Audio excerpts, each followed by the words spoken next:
Hey, howdy, it's Lugubrious. I don't talk a lot about production on my channel. I don't do like guitar lessons and things like that. Main reason is I'm self-conscious. I don't know if I should be telling you what you should do. But I am a student and I have learned a lot over the years on production to the point where I would hopefully say without any sort of bragging that my productions now can sound listenable to me. I don't know if they're full-on radio worthy or anything, but they sound, I think, pretty good. And I've actually gotten a couple of things placed and in some professional settings with some commercial type applications and stuff like that. So I'm definitely not calling myself a producer, though I am. I'm a producer of my own music. I don't think of myself as what those guys are. Um, but if you do listen to any of my music, and there's 50 plus songs and covers on my channel, if you were to look at the dates of those things, you'll notice that I started sometime around 2010 or 11, where I started actually trying to produce. There's a longer story there. The short version of that is I was recording music, I was sharing it with friends, some of whom are pros, and they were a good friend of mine. I won't name him because it sounds mean what he said, but it changed my life anyway. He asked me why I didn't want my music to sound good, which hurt. And then I asked him, well, help me make it sound good. And that started me down the journey of learning engineering and mixing and production techniques. And so I have learned a ton, right? So I started down that path. And so if you listen to my music, hopefully you will hear the difference from, say, something that was recorded in 2010 to something that was recorded more recently in the last few years. And so I bring all that up because I don't talk about production a lot. I will probably eventually talk about it more. I want to talk about it. I'm just a little apprehensive. I don't want to be that guy that tells you the 6 things you're missing in life, you know. I get kind of worn out by that kind of video. So anyway, with all of that production talk, if you didn't know, it's February of 26 right now. Herb Trawick passed away. And you might not know that name, and I'll show him on screen now with the other two guys that I very much attribute any production skill I have to. Even though Herb is not the teacher, Herb is the guy behind the teacher. So Herb Trawick was the co-host and partner of Pensado's Place with Dave Pensado. Now, Dave Pensado is a well-known mix engineer. He's pretty famous, actually. He's, as far as I know, still living and suffering with Alzheimer's right now. So they both had to back away due to health issues of producing their content for Pensado's Place. In the beginning of Pensado's Place, when it started, I was there from day one. There was a lot more practical things to where there was literal, like, into the lair and Dave doing like hands-on type stuff, production stuff.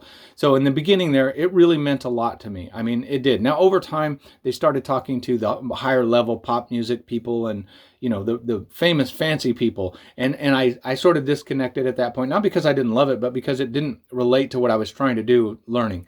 And they also had at that time Warren Huart. He's also going to be on your screen here. Warren, I kind of shifted gears because he was doing lots of real hands-on stuff. He had his the Academy, his Produce Like a Pro Academy, and I really ate all of that up. I bring all that up because when I was looking for help with production, I didn't know where to go. And so I did like what everybody else does. I go to the internet and get 1,000 sources that contradict each other.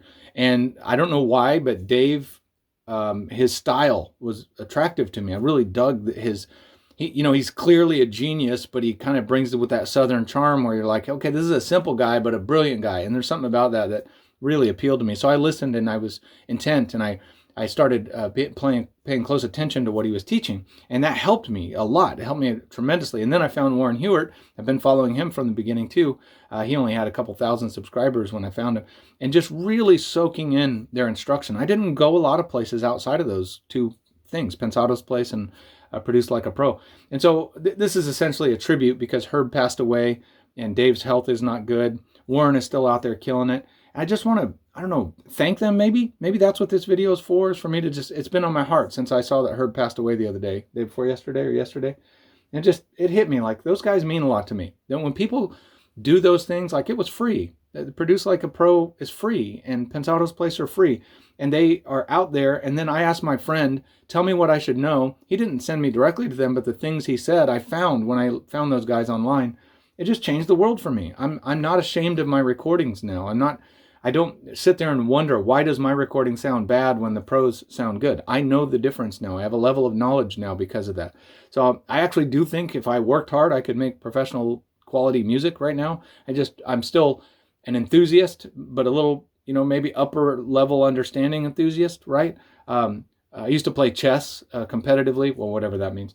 And people would ask how good I was, and I would say, well, I'm better than people who aren't rated, but I'm not as good as the better people rated. And that's kind of the way I am in, well, most things. I'm kind of upper mediocre in most things. My guitar playing, people ask me if I'm good, and I say, well, I don't stink, and I kind of like what I play. But I don't think I'm a good guitar player. I don't think I'm a good musician. I definitely don't think I'm a good producer or singer.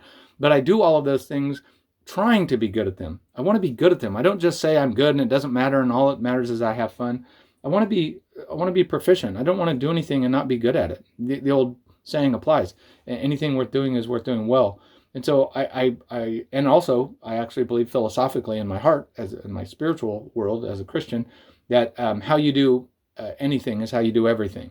So if I cut corners and I don't care and I just throw things together on stuff that is insignificant, then that might mean something about how I treat things that are significant. So I just want to be good. I want to, and whatever that means, my level of good is not going to be yours. Most people are going to be better guitar players and producers than me. I'm all right with that. I don't need to be better than anybody else. I just mean I need to be growing. I want to be advancing. And back to the Pensado's Place guys, Herb and Dave and Warren at Huart at Produced Like a Pro. I really owe them a lot, man. I feel like indebted to them. And Herb passing, and I don't know. I don't think any of his family or friends would hear this, or Dave's family or friends. Maybe I'll leave you with this, just to tell you how important they are to me, and why I think it's important to have mentors, even if you don't know them personally and they're not personal friends. There was a time in what I do for a living, I won't tell you what that is, where a tragedy happened related to my work, and I was crushed, and I had an interaction with someone where music and production was the discussion. Okay, the tragedy happened after that discussion. So I had this beautiful discussion with somebody on music production and what I was learning and how pumped I was, and that other person was sharing that with me. And then the tragedy happened, and I was brokenhearted. And I happened to have left a comment or something to Dave Pensado, I think on a video somewhere, or an email maybe. I found an email address, and I sent him an email just thanking him that his work was a thing that I had in common with that other person. Like I was able to discuss with that other person things with a certain degree of proficiency and knowledge because of Dave, and I wanted Dave to know that. Well, here's the crazy thing. Let me tell you what kind of person Dave is. Dave said, send me your phone number. And I did. And he called me immediately. And then we have this long conversation where he's just a sweetheart of a guy. He tells me a story and talks, glowingly about his mother. And so he didn't have to do that. Dave did not have to do that. They were already rolling at Pensado's Place. And then I had a very nice, sweet interaction with Warren Huart, too, over at Produce Like a Pro. He wouldn't remember it. But it just... I have a video coming pretty soon I'm going to make on meeting your heroes. But for now, I just want to say thank you to those three men and the people around them that sort of support them. I know their families and the crew on those sites. I know there's a lot of people behind the scenes that make them, the people on camera, look good. And I just want to just thank them. So if you wanted to tag them and get this message to them, that would mean a lot to me. I don't know how to get it to them. I'm not on social media. So I may be someday, but not now, other than YouTube. Pick a mentor. Find somebody that's worth following and that actually gives you usable knowledge.